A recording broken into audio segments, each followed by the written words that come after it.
Jeeva today பார்வையாளர்களுக்கு வணக்கம். இன்றைய நேர்காணலில் அரசியல் பகுப்பாய்வாளர், மூத்த பத்திரிகையாளர் குபேந்திரன் அவர்கள். சார் வணக்கம். சார் வணக்கம். சார், அண்ணாமலை அவர்கள் இந்த தேர்தல் பணியிலிருந்து ஒரு லீவ் லெட்டர் மாதிரி தன்னுடைய கட்சி தலைமைக்கு கொடுத்துருக்காரு. அரசியலிருந்தே விலக போறாருங்கள. அப்பாவினுடைய உடல்நிலை காரணமாக என்னால் நீங்கள் சிங்கானூர் உட்பட ஒரு 6 தொகுதி கொடுக்குறீங்க, என்னால் பார்க்க முடியாதுங்கிறத நான் தெரிவிச்சுக்கிறேன் அப்படின்ட்டு வழக்கமான பாஜக அரசியல், திமுக எதிர்ப்பு அரசியல்லாம் பேசிட்டு தான் அந்த ப்ரெஸ் மீட்டை முடிச்சிருக்காரு. நீங்கள் எப்படி பார்க்குறீங்க? நமக்கு சின்ன வயசுலலாம் ஏதாவது ஒரு லீவ் போட்டுருவோம், தவிர்க்க முடியாது லீவ் போட்டுருவோம். வீட்டில் என்ன சொல்லியிருக்கோம்னா, பாட்டிக்கு உடம்பு சரியில்லைன்னு சொல்லு, தாத்தாவுக்கு உடம்பு சரியில்லைன்னு சொல்லு, தாத்தா அட்மிட் ஆகிட்டாருன்னு சொல்லு அப்படின்னு போய் சொல்லுவோம். கண்டிப்பாக வாத்தியார் சிரிப்பார். போய் தான் சொல்கிறான், சரி உக்காருமா. கிட்டத்தட்ட அப்படி ஒரு விஷயத்தை நம்ம உணர முடிகிறது. இதே அண்ணாமலை தமிழ்நாடு பாஜகவுடைய மாநில தலைவராக இருக்கிறார். மாநில தலைவராக இருந்து கொண்டு மத்திய அமைச்சராக இருக்கிறார். வைத்துக் கொள்ளுங்கள், தன் தந்தைக்கு உடல்நல சரியில்லை, இவருடைய தந்தையை நான் பார்க்க வேண்டும், அருகில் இருந்து அவர் சிகிச்சையை நான் உடனிருந்து கவனிக்க வேண்டிய கட்டாயத்தில் இருக்கிறேன் அப்படின்னு சொல்லிட்டு மாநில தலைவர் பதவியோ மத்திய அமைச்சர் பதவியை ராஜினாமா பண்ணுவாரா? அன்னைக்கு அவர் குடும்பம் இருந்தது இல்லை. கண்டிப்பா. அப்ப எப்படி இருந்தாரு? இந்த 6 தொகுதிகளுக்கு தன்னை பொறுப்பாளராக போட்டதில் அவருக்கு ஜீர்ணிக்க முடியல.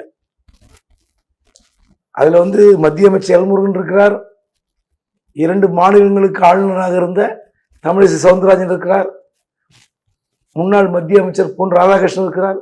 எல்லாரும் இருந்தாலும் 72 நிர்வாகிகள் 10ஓட 11 என்னை நிறுத்துறீங்கன்ற கோபம் இருக்குல்ல, அவருடைய வெளிப்பாடு தான் அது, வேற ஒண்ணுமே கிடையாது.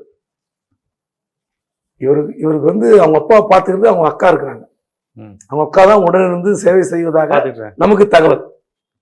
இவருக்கு என்ன கோபம்னா, போய் ஒரு 6 தொகுதிக்கு என்ன பொறுப்பாளர், நான் எப்படி இருக்க வேண்டியவன், ஒரு நேஷனல் லெவலில் ஒரு பெரிய ஜெனரல் செக்ரட்டரிலாம் கொடுக்குறேன்னு சொன்னீங்க, தமிழ்நாடு தலைவர் பதவி எடுத்தீங்க, அதன் பிறகு எனக்கு கௌரவிக்கிறதுல அந்த கோபம் தான் இந்த வெளிப்பாடு.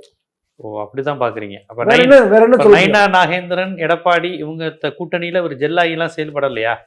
ஜெல் ஆகல இல்லைங்க. அவருக்கு வேற வழி இல்லாம அவரு இறங்கி வர்றாரு. ஆனா அவருடைய உண்மையான நிலையை டெல்லி உணர்ந்து விட்டது. வேற ஒண்ணுமே கிடையாது.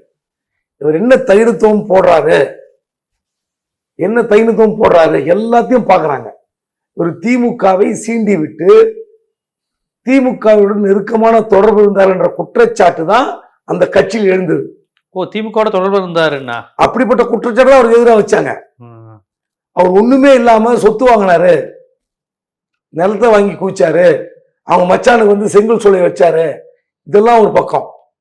2வது, மத்திய நிதியமைச்சர் நிர்மலா சீதாராமன் அவருக்கு எதிரான அரசியல், தமிழ்நாட்டில் இருக்கிற எல்லா சீனியருக்கு எதிரான அரசியல், யாரையும் மதிக்கிறது இல்லை.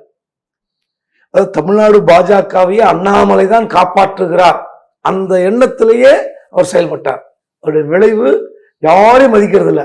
நான் மோடிக்கு மட்டும்தான் கடமைப்பட்டுறேன், மற்ற யாரையும் நான் கண்டுக்க மாட்டேன். இந்த பேச்செல்லாம் ஏற்கவே முடியாதுங்க. நீங்க அரவணைத்து போகணும். அரசியல்னா பக்குவம் பண்ணணும். எல் கணேசன் தலைவராக இருக்கும்போது மற்றவர்கள் எப்படி நடத்தினார், சிபி ராதாகிருஷ்ணன் தலைவராக இருக்கும்போது மற்றவர்கள் எப்படி நடத்தினார், பொன் ராதாகிருஷ்ணன் தலைவராக இருக்கும்போது எப்படி நடத்தினார். கண்டிப்பா டிஃபரன்ஸ் ஆஃப் ஒப்பீனியன் இருக்கும், கட்சியில ஏறக்குறைய இருக்கும், சண்டை இருக்கும். ஆனால் இவருக்கு எதிராக எத்தனை பேர் கொடி பிடித்தார்கள். நீங்க பெண்கள்லாம் வராங்கன்னு சொல்லிட்டு நான் கதவை திறந்து வைப்பேன். ஆமா, அது வந்தப்ப சொன்ன ரொம்ப சர்ச்சையாச்சு. அப்போ நீங்க எப்படி அவங்களை எவ்வளவு பிஸ்கூட்ட பேசுறேன், அவங்கள்ட்ட பேசுறேன், ஆனா கண்ணாடி ரூம் இருக்கு, நீங்க பாத்துக்கலாம் அப்படிங்கிறாரு. இதுவே அவமானப்படுத்துற மாதிரி இருக்குல்ல. அப்போ வர எல்லாரையும் நீங்க அவமானப்படுத்துறது, நான் யோகியன், மற்ற தலைவரோட நான் யோகியன், கதவு திறந்தே கிடக்கும், கதவு பூட்ட மாட்டேன். அப்ப இதுக்கு முன்னாடி இந்த தலைவர்கள்லாம் கதவை பூட்டிட்டு தப்பா இருந்தாங்கன்னு அர்த்தமா? அப்படி யாரும் நம்ம சொல்லல, அப்ப அவரே தான் சொல்லியிருக்காரு. அதுதான் பிரச்சனையே. இவருக்கு அப்படிப்பட்ட ஒரு மேனியா, தன்னை பெரிய டால் லீடரா காமிச்சுக்கணும், நேர்மையான தலைவர்னு. ஆனா அப்படி இருந்தாரா? அப்படிலாம் செயல்பட்டாரா? இதுவும் கிடையாது. அவங்க மச்சான் கதை எடுத்தா பதில் சொல்ல மாட்டார். அவங்களுடைய ஆபீஸ் அக்கௌண்டன்ட், அவர் வீட்டுல ஐடி ரைட் நடக்குது, அங்க போய் ஏன் நீங்க ரைடு பண்றீங்கன்னு யாரோ ஒருத்தர் போன் பண்றாரு. மணல் மாமூல் வாங்கின பணம் டைரி எங்க இருக்கு? அதுக்கெல்லாம் பதில் சொல்ல மாட்டாரு. ஆனா அடுத்த கட்சி, அடுத்த நபர்கள் எல்லாரும் குறை சொல்வார்.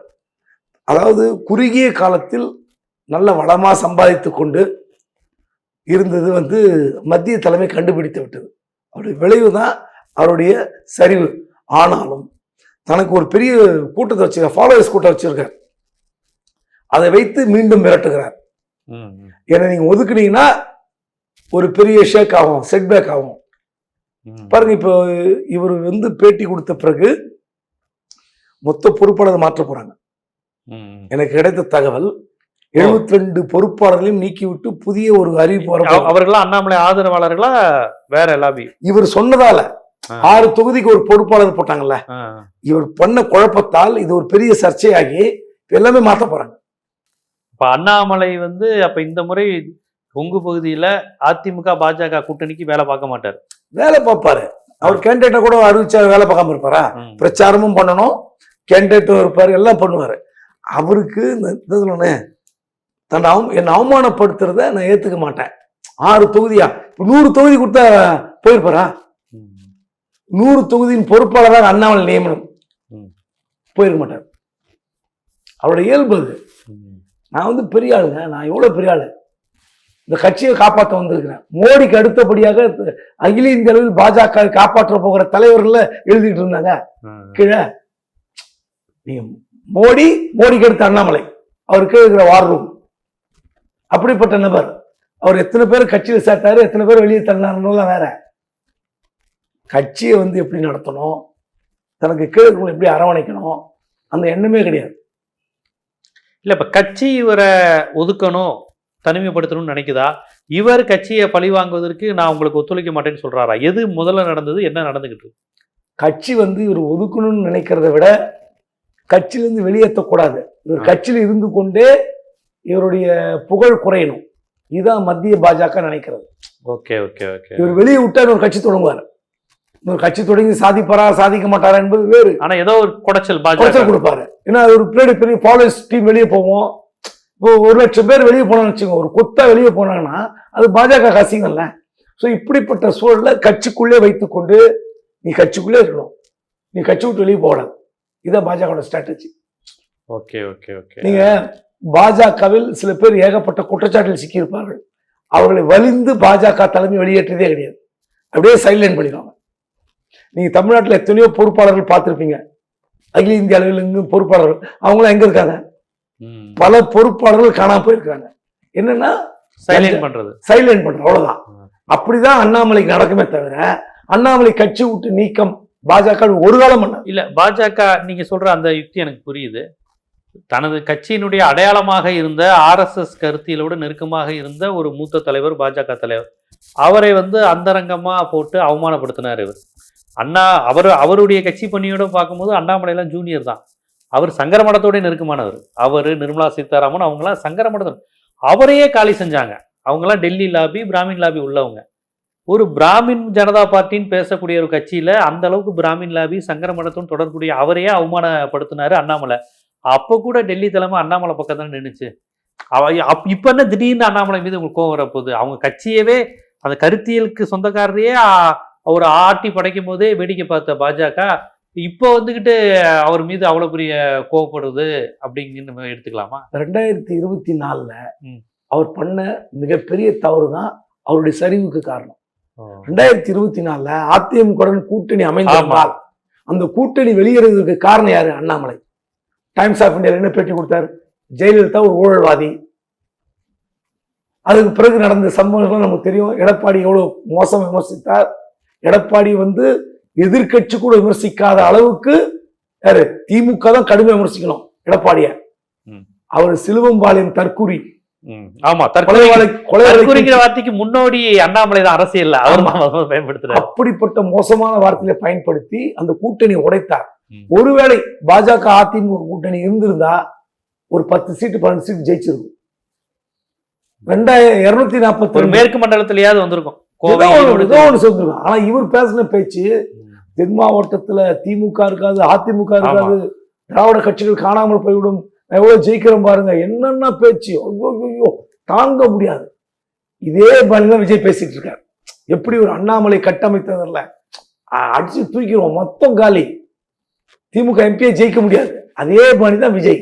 அவருக்கு ஒரு கீழே வந்து வேப்பில் அடிச்சுக்கிட்டு நீ கை காட்டினா போதும், கால் காட்டினா போதும், முகத்தை காட்டினா போதும், நீ பேசவே வேணாம், ஆமா, நீ இதே எங்கேயும் போராட வேணாம். இந்த மமதை தான் அண்ணாமலைக்கு அன்று இருந்தது. ஆ, ஆ. அடி அடி அடின்னு அடிச்ச அடியில தான் இப்ப வாய் வர்றது இல்ல. டெல்லி தலைமையே அடிச்சிருச்சுங்க. ஆமா, ஏங்க அவர் பதவி விட்டு விலகிய பிறகு ஆ.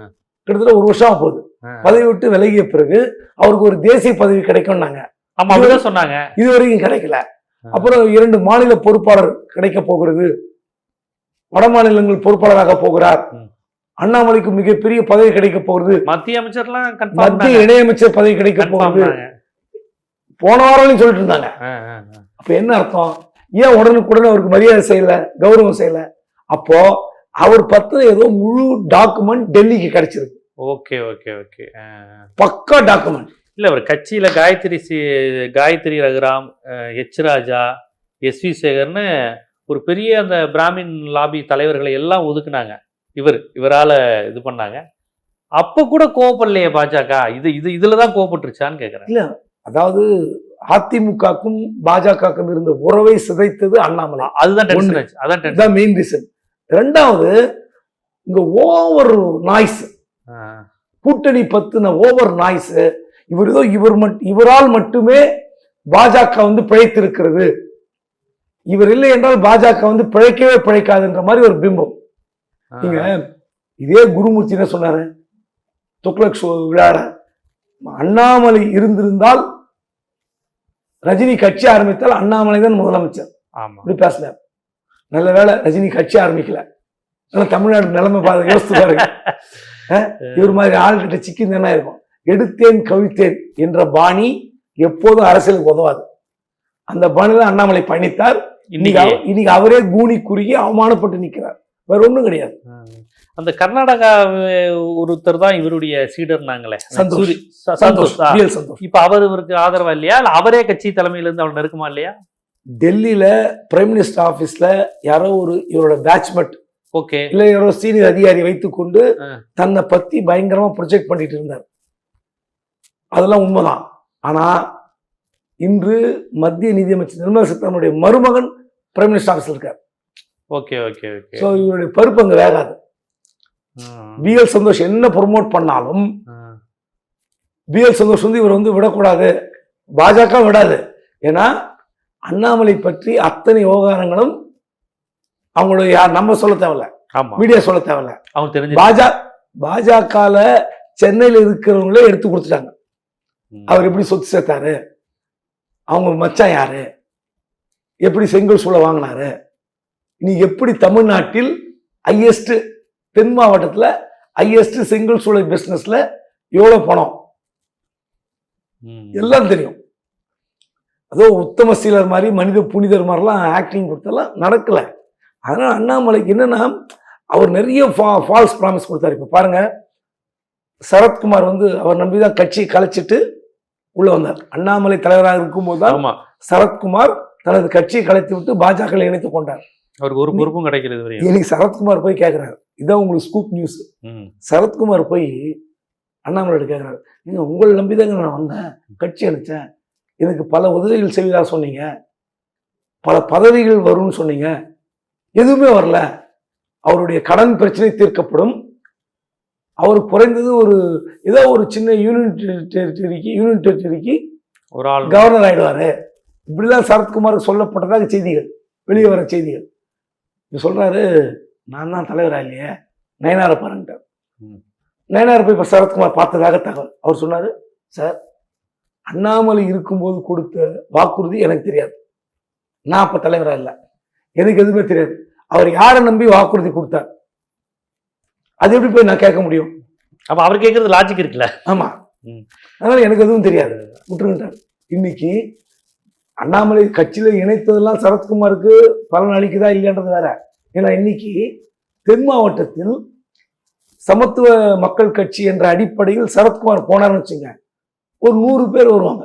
ஆமா, இன்னைக்கு பாஜக என்ற அடிப்படையில் போனால் கண்டுக்கவே மாட்டேங்கிறாங்க. அந்த 100 பேர் வரல. அவருக்கு வேதனை என்னன்னா, நமக்கு மதுரை இறங்கி விருதுநகர், சிவகாசி, திருநெல்வேலின்னு போனா நம்ம இவ்வளவு பேர் கூட்டம் இருந்தது, அந்த இழந்துட்டுமே, செல்வாக்கு இழந்துட்டுமே அப்படின்ற கோபம் இருக்கிறது. என்ன பிரச்சனை? நயினார் என்ன சொல்றாரு, சார் நான் பொறுப்பு இல்லை, அண்ணாமலை கேளுங்க. அண்ணாமலை நான் தலைவர் இல்லை, நான் டெல்லியில் சொன்னேன். ஸோ ஏகப்பட்ட நெருக்கடியில் அண்ணாமலை சிக்கி இருக்கிறார். ஓகே ஓகே, வேற ஒண்ணுமே கிடையாது. சரத்குமாரே போட்டு கொடுத்துருப்பாரு அப்ப டெல்லிட்ட. சரத்குமார் போட்டு கொடுக்கறதுல, சரத்குமார் இணைந்ததால் பாஜக பெரிய சரத்குமார் மாதிரி விக்டிமை பார்த்திருப்பாங்கல்ல, அவங்க பாதிக்கப்பட்டவங்களை பார்த்திருப்பாங்கல்ல. இல்ல என்ன ஃபால்ஸ் பிராமிஸ் கொடுத்தார், என்ன பொய் வாக்குறுதி. நீங்க மத்திய பாஜக சொல்லாத விஷயங்களை சொல்லி சேர்த்திருந்தா அது யார் தப்பு? மத்திய பாஜக தப்பு இல்லையே. நீங்க நேஷனல் பார்ட்டியோட ஸ்டைல் என்னன்னு தெரியும், அதை உணர்ந்து செயல்படணும். நீங்க 3 வருஷம் தலைவராகலாம், உங்களுக்கு செகண்ட் டைம் தலைவர் பதவி கிடைக்கலாம், 6 வருஷம் இருக்கலாம். இப்படி தொடர்ந்து இருந்தால் நீங்க அதுக்கு அடுத்து பொன் ராதாகிருஷ்ணன் எப்படி இருக்காரு? அவர் தலைவர் இருந்தவர் தான், மத்திய இணையமைச்சராக இருந்தவர் தான். அவர் எப்படி இருக்காரு? அப்போ அந்த இருக்கிற இடத்தில் நீங்க எப்படி பயணிக்கணும், இது நிரந்தரம் கிடையாது. நேஷனல் பார்ட்டியில மாநில தலைவர் பதவி என்பது மாறக்கூடியது. அவர் ஏத்துக்கவே இல்லை. இவர் ஏதோ மாநில தலைவர், மத்திய அமைச்சர், தவிர்க்க முடியாத தமிழ்நாட்டு தலைவர் நினைச்சுக்கிட்டாரு. ஆமா, அடுத்த கடிவாளம் போட்டாங்க. முதலமைச்சர் கேண்டிடேட்டா நம்ம பாஜக நம்ம நிறுத்த போகுது, தனித்து பாஜக ஆட்சி பிடிக்கும், நம்ம ஆட்சியில் உட்கார்ந்துருவோம். அதாவது மத்திய அரசுடைய பவர், அந்த பவரை வைத்துக் கொண்டு தமிழ்நாட்டில் ஒரு பெரிய கேம் பிளான் நடக்கும். அதிமுக கரைந்து விடும், அதிமுக கரைந்து அந்த கட்சி பாஜக இணைந்து விடும். இதெல்லாம் ஒரு ஸ்கீம். எப்படி சரத்குமார் கட்சி இணைத்த மாதிரி அதிமுக இணைத்து விட்டு அந்த கட்சி ஏகபோகமாக தலைவராக வந்துடலாம்னு ஆசைப்பட்டிருப்பாரு. அது எல்லாம் போச்சு, எல்லாம் போச்சு. கண்டிப்பா எல்லாத்துக்கும் ஒரு கடிவாளம் உண்டு, எல்லாத்துக்கும் ஒரு எல்லை உண்டு. எவ்வளவுதான் தப்பு செய்ய, பல நாள் திருடன் ஒரு நாள் அகப்படுவாங்கிற மாதிரி எல்லாவற்றையும் டெல்லி தலைமை ரசிக்காது. அது கட்சியை வளர்க்கறது தான் அவங்களுடைய அல்டிமேட் நோக்கம். தனிப்பட்ட முறையில் அவரை பில்டப் பண்ணிக்கிறாருங்கிறத, அது தேசிய கட்சியில் என்னைக்குமே மாநில தலைமைகள் வளர்றதை விரும்பவே மாட்டாங்க. பாஜக, காங்கிரஸ், எந்த கட்சியுமே. அந்த நிலை தான் அண்ணாமலைக்கும் இன்று ஏற்பட்டு இருக்கிறத உங்களுடைய நீண்ட நெடிய அனுபவத்திலிருந்து ரொம்ப விரிவாகவே எடுத்து வச்சிருக்கீங்க. மிக்க நன்றி. மிக்க நன்றி.